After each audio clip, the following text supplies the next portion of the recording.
Hello everyone, in this video we'll discuss Sonnet 18 of William Shakespeare. William Shakespeare has altogether written 154 sonnets. His sonnet sequence from 1 to 26 are known as Fair Youth Sequence, Fair Youth Sequence, because it is dedicated to some mysterious WH. Why mysterious? Because we don't know the name, who exactly is this person, what is exact identity of this person. 127 onwards to 154, the sonnets are dedicated to some black lady or dark lady, because we also don't know the identification of this lady. So let's start. In Shakespearean sonnet, the rhyme scheme is, you can see A B A B A B A B. It's day, May, temperate, date. Then BC, CD, signs, dimmed, declines, trimmed. Signs, declines, dimmed, trimmed. Then again EF, fade, ost, sade, grossed. Fade, sade, grossed, ost, grossed. And the last couplet is G. In the first 3 stanza, poet starts a discussion, and the last couplet is called Volta, in which there is a turn of discussion. In this poem, shall I compare thee, this thee, you is his friend, to a summer day, and there is a question. तो यहाँ पे poet जो हैं वो question करते हैं कि उनके फ्रेंड को उन्हें समर डे से कंपेयर करना है या नहीं करना है, और पोएट जो हैं वो बोलते हैं कि नहीं, इनके जो फ्रेंड है उनकी क्वालिटी जो है समर डे से भी ज़्यादा अच्छी है. Now the people who are living in hot region, उनको समर डे की क्वालिटी समझ में नहीं आएगा, समर डे का फीचर समझ में नहीं आएगा. But William Shakespeare lived in the cold country, और वहाँ पर जब समर डे है तो summer day is relishing. Summer day का दिन क्या है, वो रेलिश करने वाला दिन है. Summer is welcoming. तो इसीलिए comparison is with the summer day. So poet ask, it's a very simple, will finish. Shall I is poet. ये बोलते हैं क्या मैं कंपेयर दी यू, तो यहाँ पे यू कौन है, ये इनके friend who is mysterious WH, to a summer day, क्या मैं तुम्हें समर के दिन के साथ कंपेयर करूँ. Then he denies. So it's a rhetorical question. The poem starts with a rhetorical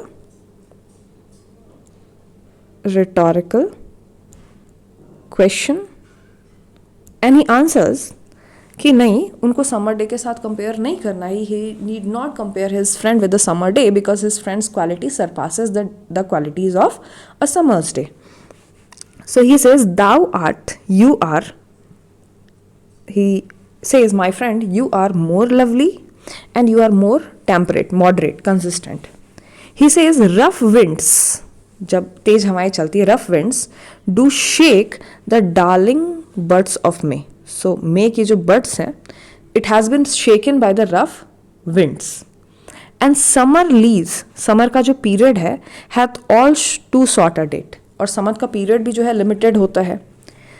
अब ये देखिए समर के ड्रॉबैक्स काउंट कर रहे हैं. पहला कि summer is known for its birds that grows, कलियाँ जो खिलती है, लेकिन इसकी कलियों को कौन गिरा देता है, तेज हवाएं गिरा देती है. अब ये बोलते हैं समर का जो पीरियड है लीज, उसका भी बहुत कम डेट है, समय के लिए होता है. Sometimes too hot the eyes of heaven. So what is eyes of heaven? Sun. So it's a name change, so it's a metonymy. It's example of metonymy. नाम बदल दिया तो क्या हो गया, मेटोनमी. समटाइम्स टू हॉट, बहुत तेज हो जाती है, the eyes of haven shine. कभी कभी धूप, सन जो है बहुत तेज साइन करता है, आईज ऑफ हेवन इज सन, कभी कभी धूप जो है बहुत तेज आती है। And often his gold complexion deemed, और कभी कभी जो है धूप बहुत कम हो जाती है। इनका गोल्ड कम्प्लेक्शन मतलब किसका गोल्ड कम्प्लेक्शन? सन का कम्प्लेक्शन कलर कैसा होता है? गोल्ड। तो बोलते हैं गोल्ड कम्प्लेक्शन कभी कभी दिन हो जाता है, मतलब सन रेज जो है वो टेम्परेट नहीं है। ये अपने फ्रेंड को क्या बोल रहे, तुम कंसिस्टेंट हो, टेम्परेट हो। ये बोल रहे समर में कभी बहुत धूप आ जाती है, कभी बहुत सन का कॉम्प्लेक्शन डाउन हो जाता है। और एवरी फेयर फ्रॉम फेयर, यहाँ पे fair from fair is place to place, place to place. So we know here is the reference of astrology, astronomy, कि हमें पता है कि अगर सन कहीं पे उग रहा है, if sun is rising at some place, because sun is static, sun जो है वो स्टैटिक ऑब्जेक्ट है। Sun neither rises nor sets, सूर्य ना तो उगता है ना ही अस्त होता है, but it appears to be rising and setting according to the motion of the earth. Earth के मोशन के हिसाब से ये हमें उगता और अस्त होता नजर आता है। तो बोलते for fair to fair, place to place, sometime decline, sun कभी ना कभी तो डिक्लाइन करता है। एंड बाई चांस और नेचर चेंजिंग कोर्स अनट्रिम्ड, और इस नेचर का कोर्स से चेंज कोर्स से that it gets untrimmed. But यहाँ पे पोएट बोलता है, अब इन्होंने इतनी खमियाँ, फ्लॉज जो है वो काउंट कर दिए कि समर सीजन में the buds of May is shaken by rough winds, and summer season has too short a period, that the eyes of heaven, the sun shines too hard sometimes, and sometimes the sun's golden complexion is dimmed, that sun declines from place to place, from fair to fair.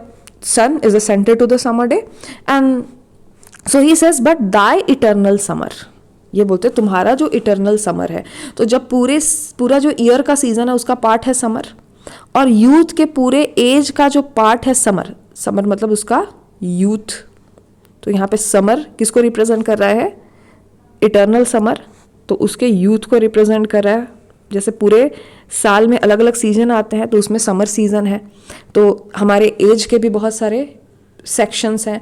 और इसको बहुत famously William Shakespeare ने 7 stages of life poem में discuss किया है, जो as you like it का part है उनके drama as you like it का पार्ट है। तो बहुत हमारे लाइफ का जो पीरियड है, अलग अलग सेक्शन है, उसमें यूथ भी है। तो यहाँ पे यूथ को किससे कंपेयर किया है? समर से। लेकिन ये बोल रहे समर का सीजन बहुत कम है, यूथ जो है वो, इसके फ्रेंड का यूथ जो है that's more permanent, but thy eternal summer shall not fade.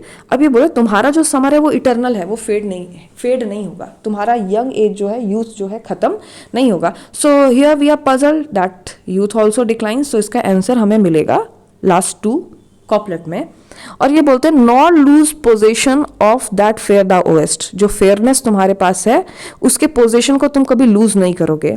Not death shall brag the wander in this shade, और डेथ भी जो है ये ब्रैग नहीं कर सकता है, बूस्ट नहीं कर सकता है, फेंक नहीं सकता है that you are under the shade of the death.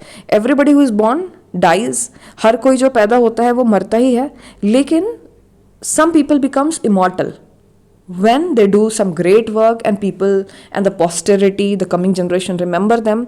तो यहाँ पर poet claim कर रहे हैं, this is puzzling, this 4 line is puzzling, in which the poet claims that though he is immortal, हालांकि वो immortal है, वो मरणशील है, he is short lived, ephemeral, transient, yet he says that उनका eternal summer, इसके दोस्त का eternal summer जो है, उनका youth जो है fade नहीं होगा, ना ही वो possession lose करेंगे अपने फेयरनेस का, ना ही डेथ ब्रैक कर सकती है, बूस्ट कर सकती है कि पोएट जो है उसके सेड में है।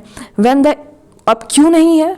क्योंकि ये बोल रहा है कि his friend is going to be immortal in this sonnet. ये बोलते हैं when in the eternal lines to time thou growest, you will grow eternal in these line of the sonnet. और लास्ट में ये प्रोफेसी करते हैं और बोलते हैं so long as man can breathe and eyes can see, जब तक लोग सांसें लेंगे और आंखें देख पाएंगी, so long lives this sonnet, तब तक मेरा ये सोनेट जिंदा रहेगा। And this gives life to thee, और तब तक ये सोनेट तुम्हें लाइफ देता रहेगा, तुम्हें इमॉर्टल बनाता रहेगा और लोग तुम्हें याद करते रहेंगे। तो perhaps William Shakespeare's claim was right. We are reading this poem, and because we are reading this poem, we are remembering his friend, and due to which he has become immortal. So this is a poem Shall I compare thee to the summer's day? Thank you.